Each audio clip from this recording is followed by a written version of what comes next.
Kia ora, good morning. Welcome to Connecting the Dots podcast. I know I had said in my community section that I was doing research to investigate the Watcher case, but, I'm an intuitive podcaster and I do as I'm told. And so yesterday while I was doing research and kind of just looking up other cases, because I've got like a file of cases, that I put a pin in to come back later to, because some of them require, a lot more research than others. So I keep, like a little file with my notes in it, with cases to work on. And while I was taking a break from working on the Watcher case, but kind of keeping my eye out for other cases to possibly work on, I came across this case yesterday, and it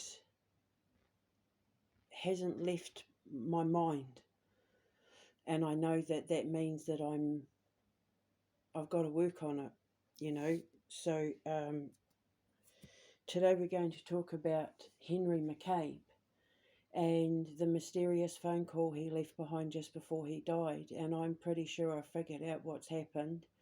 And with all the research I've been doing this morning, I can guarantee you that nobody's even come close to figuring out what happened to him and, why the strange events and blah, blah, blah.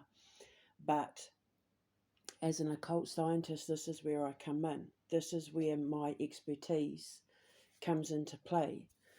This is where I offer a perspective to unsolved murders and unsolved mysteries that law enforcement and the general public wouldn't think about because they don't understand the occult. They don't automatically think that the occult is going to be involved. So I'm going to explain to you why I think what I do, and just go over it a little. So, it's a famous case. Henry McCabe went missing on September 15th, 2015. And he was found a couple of months later in November floating in Rush Lake in Minnesota. Now, he was last seen, he was drinking with his friend. They went to a club that, was like a popular club for, Liberians and people from Africa, and that, there was like a community there. They all kind of hung out there. He was an outspoken member of, the conflicts that were happening in Liberia, which is why he had to flee Liberia during the conflict and, settled in America and started his new life and, became like an auditor for like Inland Revenue or something, whatever, the IRS, I believe, is what it's called over in America. And his wife was in California setting up a new life for them. And apparently it has been reported that he was a little bit depressed and dealing with financial issues, that he was having trouble making rent. And he had decided to just let loose and have a drink with his pal, and they decided to go to this club. And then apparently he'd had a lot to drink.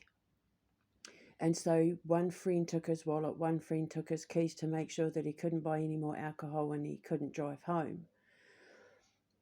His friend then gave him a ride and apparently he absolutely insisted on going to a particular service station.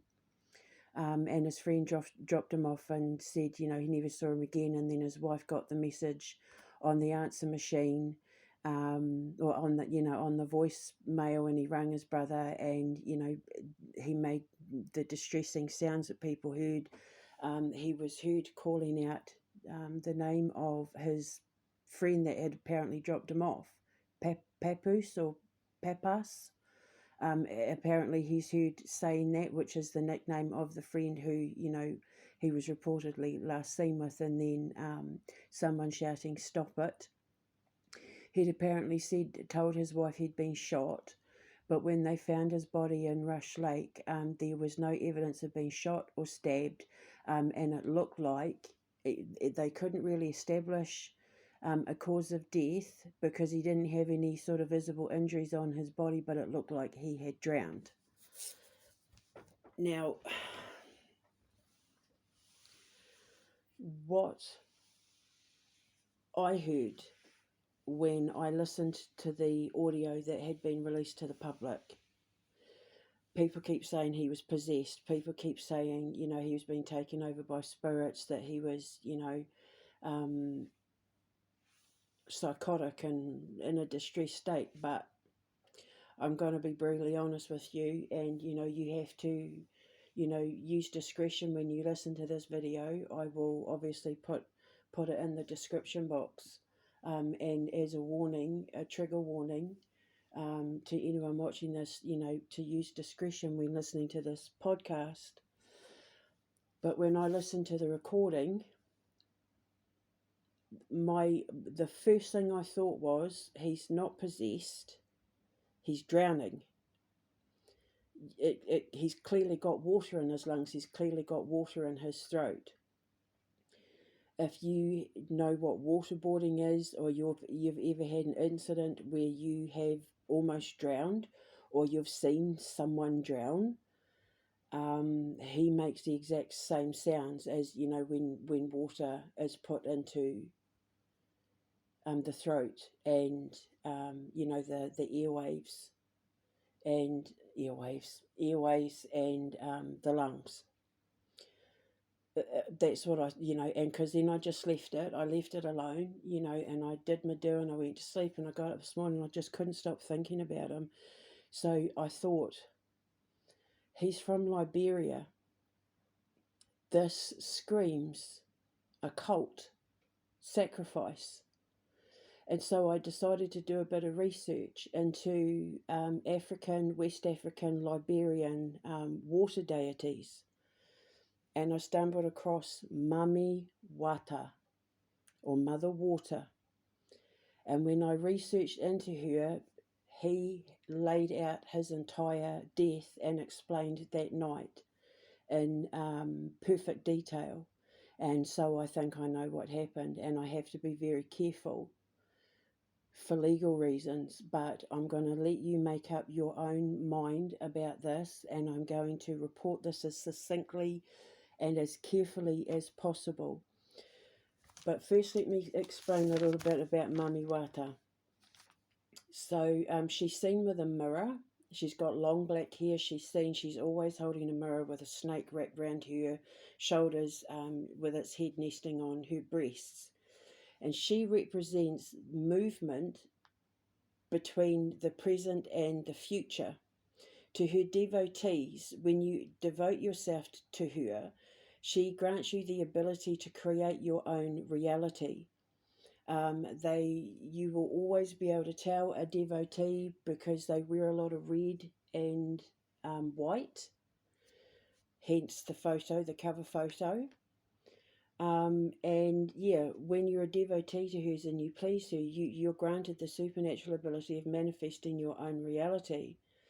If you embody her sacred powers, you get rewarded with the power of living your manifested reality. So if you are a devotee of hers and you please her, she grants you the power of manifestation. And whatever it is that you imagine, you will manifest into reality. She abducts swimmers and boaters and takes them to paradise underwater, or the spirit realm, or both.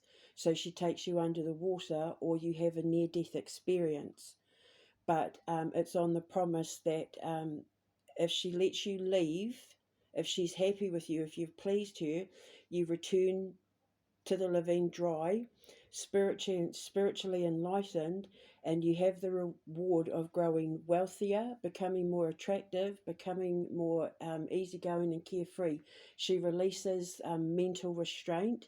She releases mental illness. She removes all of your mental imbalances like depression and even like psychosis.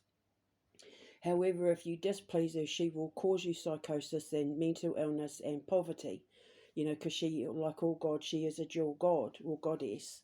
And apparently Henry was suffering from depression and financial issues. If you see her grooming, she flees, leaving you trinkets worth a lot of money. And if you take them, she haunts your dreams until you return them. If you do as she demands, you are expected to become sexually faithful to her, so you abstain from sex in the mortal world. You become loyal only to her. She becomes like your succubus. You only give yourself sexually to her. And then you're granted riches for, as a reward for being loyal and abstinent, to her, abstinent for all mortal women or men. But she mainly targets men because she's protective of women. So she lures the men, and she's the goddess of mermaids. Um, the Apparently she is representative of the manatee. And the manatee was often mistaken by sailors as, mermaids, luring men to their death by, like alluring them. Sailors were at sea for a long time, and they would have,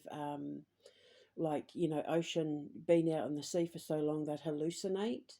They'd have, delirium and that, and they would see these manatee, and even, seals and that would get mistaken for mermaids, luring these lonely men who had been out to sea for too long, suffering from mental imbalances, and that would mistake these sea creatures for the mermaids, and then, jump in the water to try and catch them, and that, and then, they'd drown. And so it was said that she would lure the men to their deaths. If you don't return the trinkets, and don't abide by her rules, then you get the opposite. She makes you crazy. She makes you broke. You suffer great misfortune, physical, mental problems, financial problems, marital problems, that sort of thing. Mama Wata is called the water dancer. Now remember, he went to a nightclub, and was, in this club where there was all the dancing going on. And if you're a devotee of Mama Wata, you do perform dances for her, you put on dances for her, and you offer sacrifices. She is also the goddess or god, if you want to, of water, the sea, the moon, divination, fertility, healing, luck, money, music, markets. She also protects women and children, especially if women are having fertility issues, because she is the god of fertility. And if the woman has suffered from domestic abuse, she protects the woman from domestic abuse, from the men who have abused her, and she rewards your children with beauty. In order to gain favor, you have to make a sacrifice of a family member. Or become celibate in the mortal realm. Now, this is important. She, like I said, with the long dark hair, with the snake around her neck, rested on her breast, blah, blah, blah. Rush Lake, which is joined to Otter Lake, apparently is teeming with snakes. And water is, like all elements, a dual element. They believe, the devotees of Mama Wata believe that water provides communication, intuition, food, drink, trade, transportation, but that it can also, drown you, flood your crops, ruin crops, flood villages, take life. I mean, which is true, because all elements are dual nature. Just like all gods are dual nature, like God is Satan when he's angry. I've been maintaining that for a long time. So they believe that she is the goddess of communication. So remember the phone call. He was at the lake and he made that phone call, or he was near the lake and he made that phone call.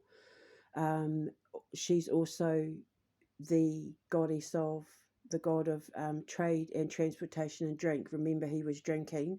Although she does forbid alcohol, apparently you can be punished for drinking alcohol, she is the goddess of drink.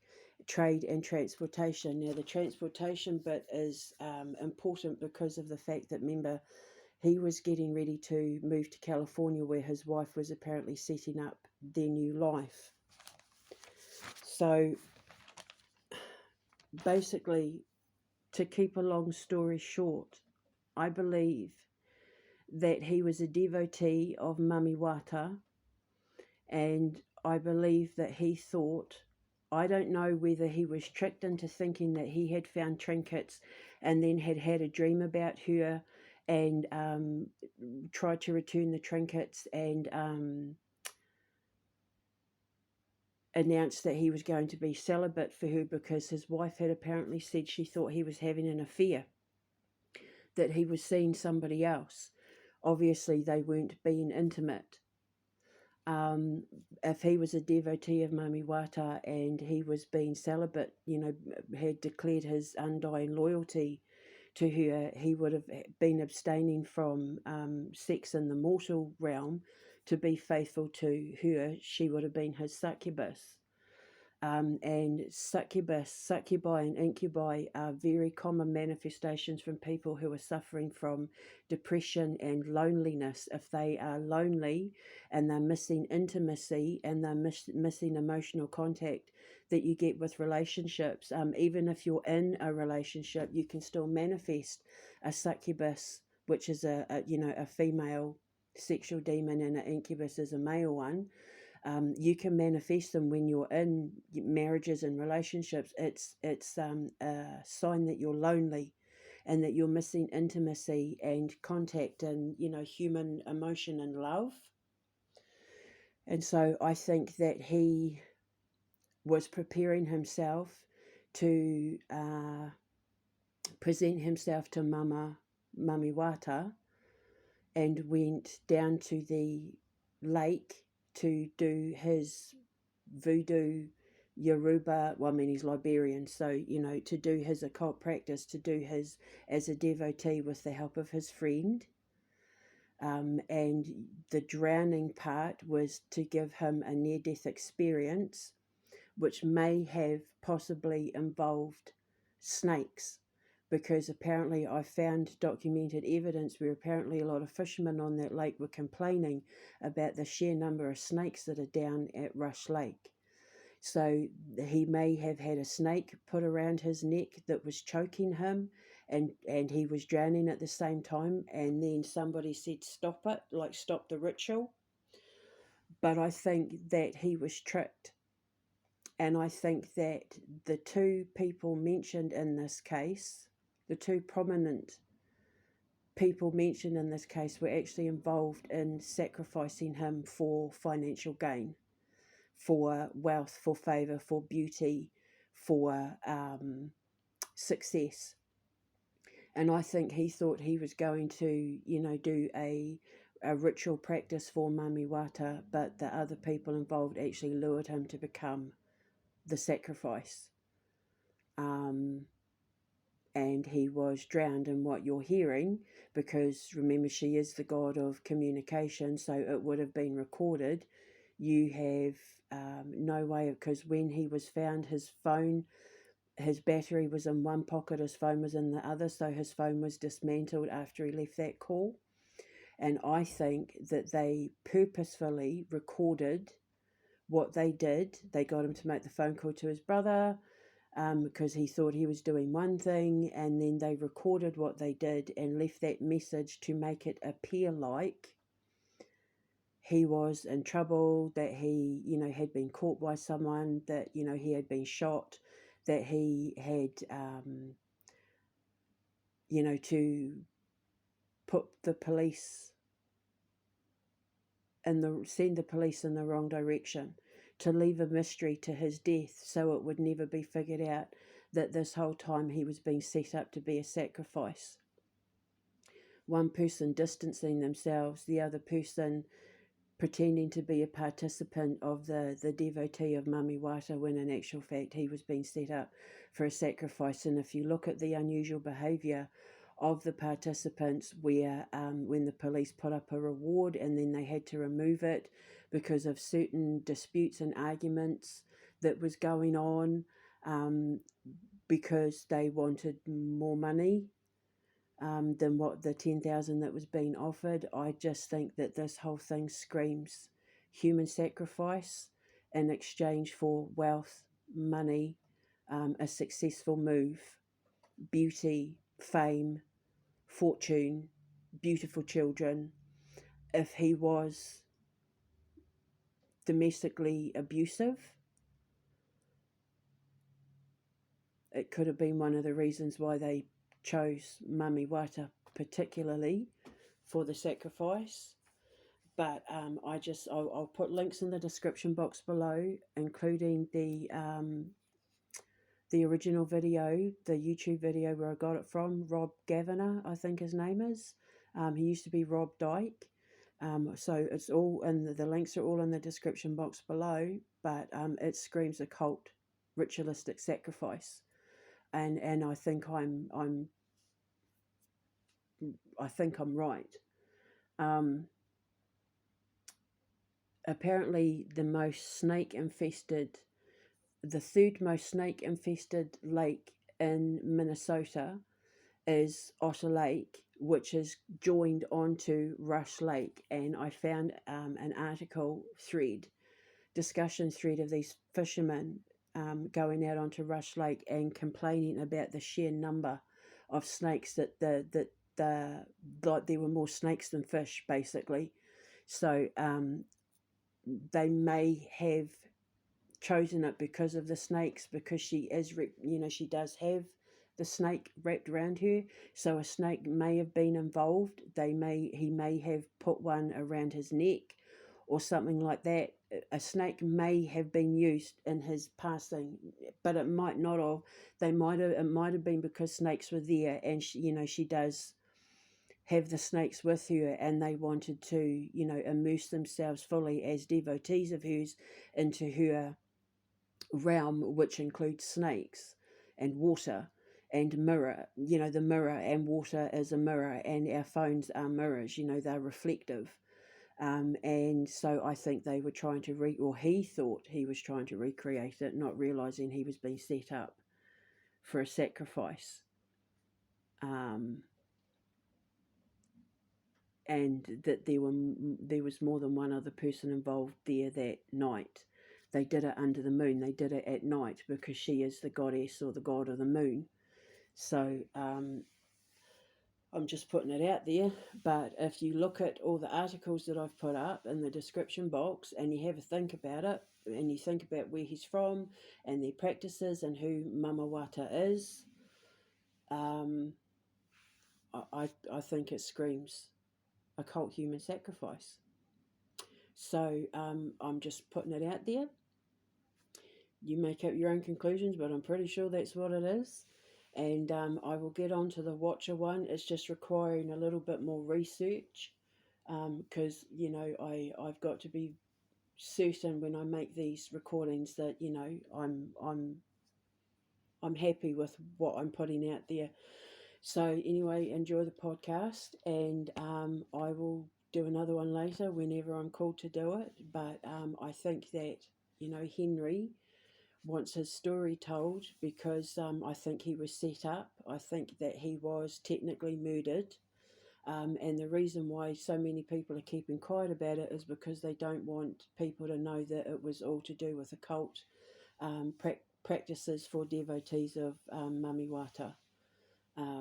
That sort of thing's frowned upon, especially if you're wanting to be a children's author, which his wife apparently is. And we know from my experiences, there's a lot of people who are in cults, who practice the occult, who want to pass themselves off as children's writers because, sacrificing the souls of innocent children to please their gods. Which that I know all too well about. Especially if you've seen my Twitter lately. So anyway, I'm going to go and make myself another coffee, and I will speak to you later. So hold your head up, have a beautiful day, remember you are loved, and ka kite anō. Mwah.